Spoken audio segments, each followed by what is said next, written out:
Hello， 大家好。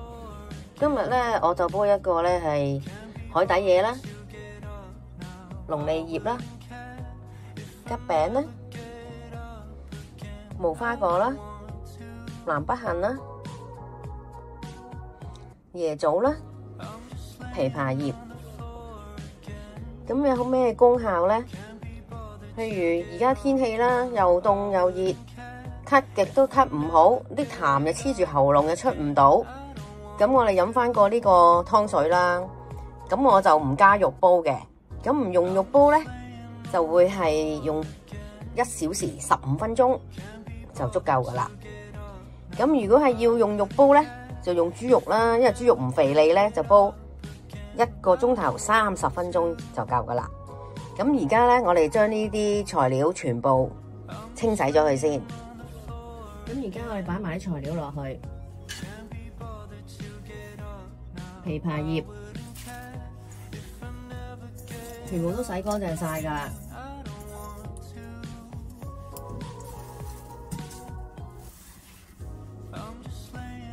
龍脷葉、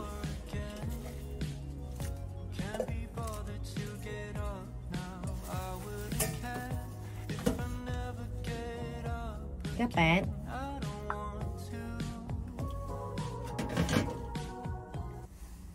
無花果、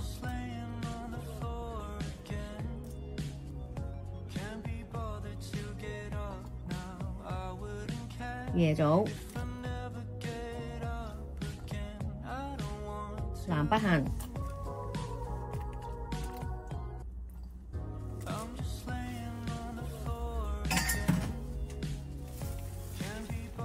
海底嘢、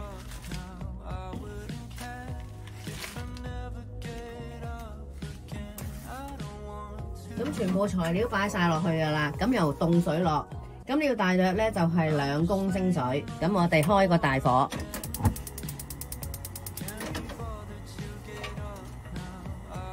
跟住就攪攪佢。咁煲滾咗之後咧，就轉中火。咁而家煲滾咗，就轉翻去中火先。轉翻中火之後咧，大約煲半個鐘咧，就轉細火煲。